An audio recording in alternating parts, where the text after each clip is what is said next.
Uma ngazi abantu abaningi usise wenza ividiyo enkundleni zokuxhumana ethi idlozi amadimoni akubona abantu bakithi abangasekho emhlabeni. Uthi-ke abantu bakini baphila ngaphakathi kuwena. Ubese veza nobufakazi-ke bumenza ukuthi asho njalo. Omunye umuntu uzothi ngisho ukuthini and ngicela uyilalele le video ungajaji. Idlozi uzwe umuntu yabona abantu bakini baphila ngaphakathi kuwena. Ungumzalwane awusiyi umzalwane uyini ukholiwe awukholiwe abantu bakini baphila ngaphakathi kuwena. Ubufakazi balokho yini? Uthini ngicacise? Ubufakazi balokho uma ke ngithi nje mhlambe kunabantu abafela empini, right? Either njengamanje njengoba kukhona ikhukhula ezenzekalayo kuze kumbeke namathuna uthola sekuhlangana amathambo. Ukuthi lawo mathuna ana how many years? Mhlambe sekwaba ama skeleton lawo. Mhlambe ikhukhula zishayile kwavuleka amabhokisi kwahlangana ama skeleton amathamba amhlophe. Abantu bamathuna like ioffice like libheka ama number. Lithi uma liqeda ukubheka inamba kuhambe kuyofunwa ifamily yalapho. Angithi tholakala ukuthi mhlambe umkhulu owashona 100 years mara kuzofunakala noma ngathiwa isiphi sizukulu sakuloyo mndeni kwenziwe DNA test, right? Ithuma yenziwa kwabantu kuthathwa ithambo kuthathwe igazi lomntwana noma ngathiwa ubani kuyokwenziwa iDNA test kubhekwe ukuthi lamathambo awakiphi ifamily ngoba hlangene. Ngiqonda ukuthi kule nkulumo ofileyo etholakala kophilayo kuze kuphume identity yakhe ye skeleton lesi. Noma ngathiwa wayefele egangeni kuphi iminyaka eminingi njengoba abantu babefela empini bamasosha befele empini mase kufuneka sekutholakala amathuna kuke kwenziwa ama DNA test kuzotholakala ofileyo utholakala kophilayo ngoba abantu bakithi baphila ngaphakathi kuthini. So asibuyelelana ke edlozini uzwe umuntu ethi ngingenwe idlozi.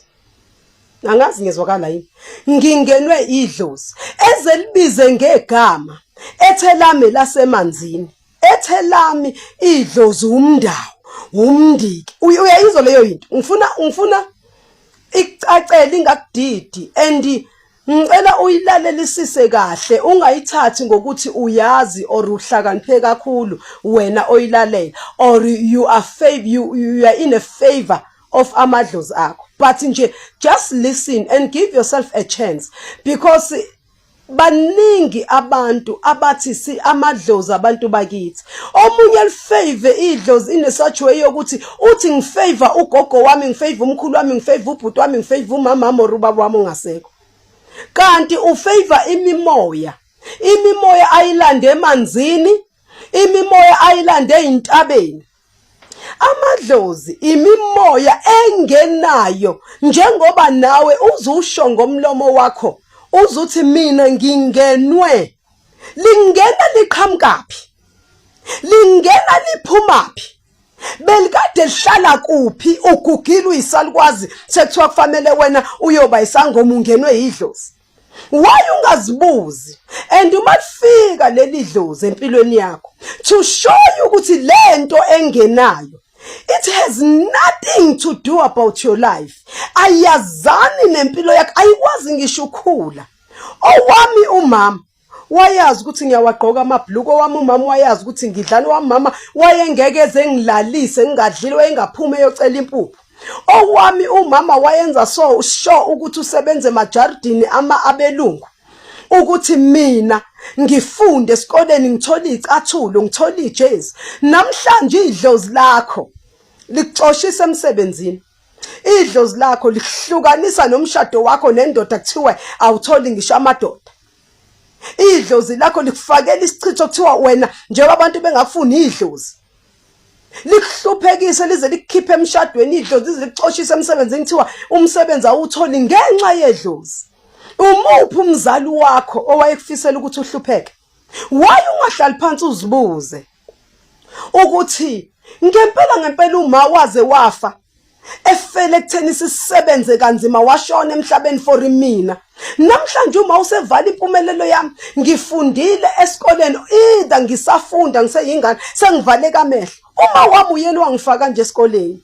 Why namhlanje sengizithola mina sengivaleka amehlo mase ngenza umatric kuthiwa ngiqedanga umatric ngivalwe yidlozi. Why don't you see from lapho there's something wrong about lento engenile? Why lento engenile ingangisupporti? Why lento engenile ingahamselani nemfundiso yala ekhaya? Lento engenile singigqokisa amabhaya abovu izinto engakaze umzali wami enginike zona. Mina la ekhaya ngithengelwa ingubo ezinhle colorful clothes. Namhlanje lingikhiphe ekhaya leli dlozi lingisemzini omuntu. Ngiyosebenza ngize ngiwashele ngisho izukulu zakhona izingane zakhona ama-napkin ngivuke ngo-3 ebusuku lingivuse ekseni lingigezise ngamanzi abandayo ngo-3 ngithatha imali yami ngiyonikela khona lapho kogobela lapha. Why don't you see there's something wrong? Lingena liqhamukapi because abantu bakithi bahlala ngaphakathi kwami. Right, ake sibuyeke manje ngicanga sengichazile ngedlozi ukuthi idlo uzwe umuntu ethi mina ngiyindlondlo amandla ami ngawathatha emanzini. Uyayibona ukuthi icace kanjani manje? Kuze kube namagama amasha empilweni yakho mawungenwe yidlozi. Kuthiwe wena untabeni umanzini. Angithi yini ku represent ukuthi lemimoya engaphakathi kwakho iqhamuke emanzini. Umuntu mayeyibiza ngendlondlo yini indlondlo? Akusiyinyoke nophapha emhlanje. Kusho ukuthi you've got a spirit of a snake. Yasemanzini. Une spirit semimoya yeintaba nje bathi untabeni. Une spirit baze babize ngamagama for you. uNkulunkulu wenzela ukuthi ubone ukuthi lento engenile akusiyo mama akusiyo babami. But there's something strange esiziziphi igama engigqokisa impahla ehlukile engenzisa izinto ezihlukile. So you need to understand ukuthi ngempela musana ukudideka. I'm not with politics, but I'm strictly trying to open your eyes, beautiful people, because kungenzeka ukuthi wena uzitshela ukuthi mina ngihamba ngendlela right kanti ngempela idlozi idemon.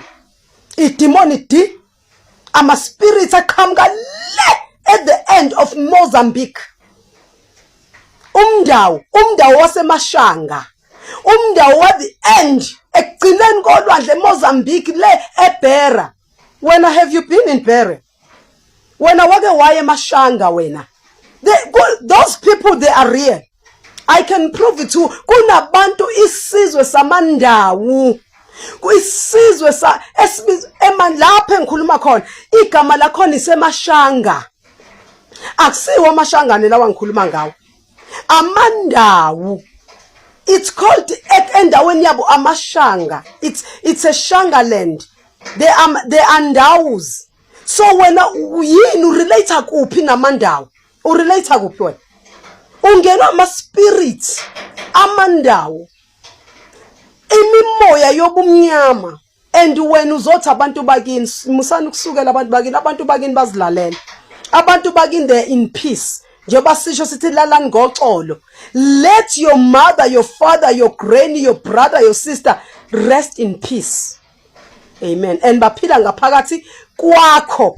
Abahambi bahlala entabeni abangeni because bavele bangaphakathi kwakho.